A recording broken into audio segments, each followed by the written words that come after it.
Good evening. A great Orwellian tidal wave is coming our way.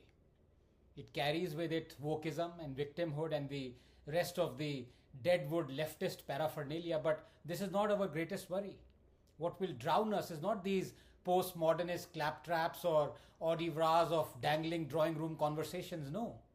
Our greatest worry comes from the other two entities this tidal wave is carrying: negation of scientific axioms and celebration of diseases and disorders as diversity. It is the tolerance, forced or otherwise, of these two that will plunge us into an abyss. About wokism, we know of already, this politically correct, virtue signaling, jobless automaton that brandishes a placard in a march that no one calls for or has organized. About victimhood, we know as well, this bakery round the corner from where every hypocrite picks up his daily bread. And what more needs to be said of the leftist paraphernalia, the Napoleonic, and I don't mean the king, but rather the main character of Animal Farm, the Napoleonic diktats passed off as righteous by the self-obsessed, overconfident, guilt-tripping, social Darwinian rejects of the society, managing their square meals through the few pennies thrown in their piss pots by the geriatric Hungarian jellyfishes. No, we need to focus on the other two entities: negation of scientific axioms, as I said, and celebration of disorders as diversity. Let me elaborate. Number one, on negations of scientific axioms.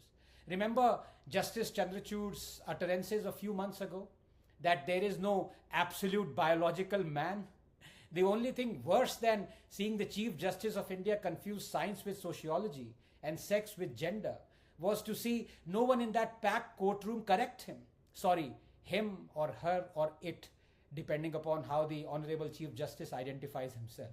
For him to have said, not in an unsure manner, but rather emphatically, that there is no such thing as an absolute biological man was astounding. Now, I'm not saying that the Chief Justice is woke or a leftist or a snowflake, but he sure seems to be playing hopscotch over these squares. My lord, biologically, a man is one who possesses XY chromosomes and produces sperm. Biologically, a woman is one who possesses XX chromosomes and produces egg. Biologically, man cannot produce an egg. Biologically, a woman cannot produce sperm. Sex of a human is defined by the type of gamete the human possesses. There is small gamete, the sperm, and there is the large gamete, the egg. There is no third gamete. As Christian Wohlhard, development biologist and recipient of the 1995 Nobel Prize in Medicine, says, and I quote, "Sex is binary. To say that there are more than two sexes is utter nonsense and unscientific. A girl can take testosterone to grow a beard, but she will not grow testicles or produce sperm," unquote. So biologically, there indeed is an absolute definition of a man and a woman. Sociologically, they can identify themselves as a man or a woman, and no one should have a problem with that. I certainly don't.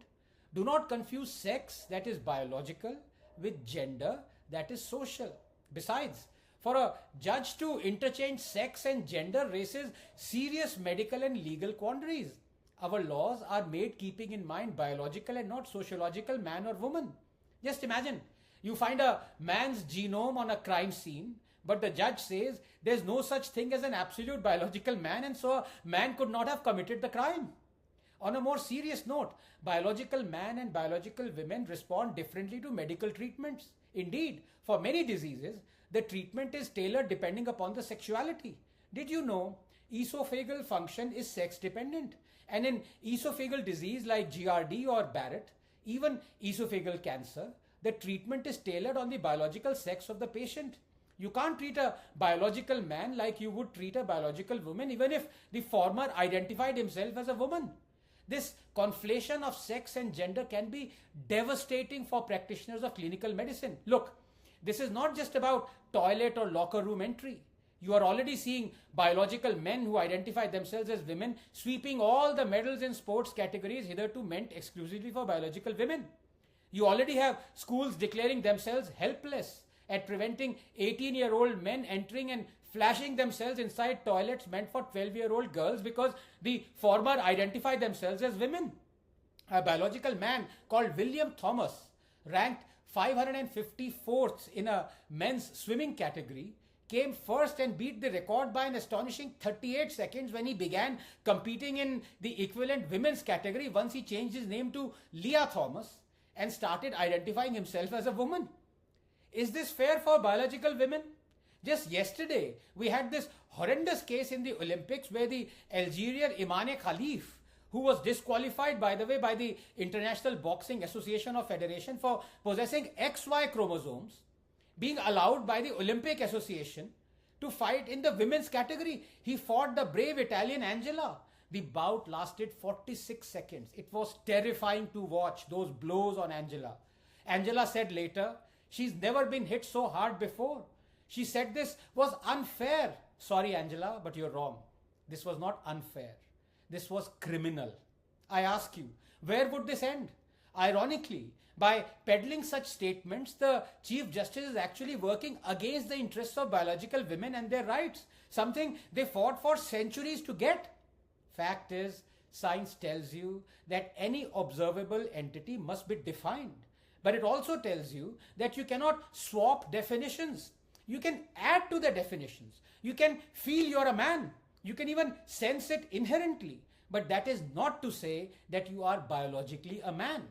Till date, there has not been identified a gene that controls gender identity. But even if scientists find one in the future, the definitions of gender and sex will not become interchangeable. For example, a landmark study published in the journal Science in 2019 investigating 500,000 human genomes found that there is no single gene for homosexuality.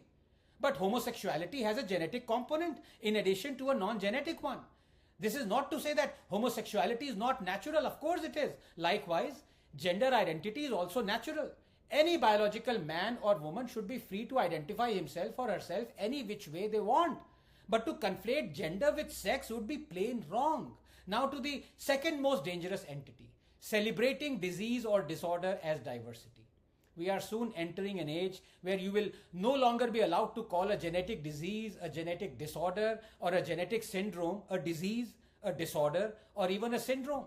It would be called a genetic trait or a genetic attribute.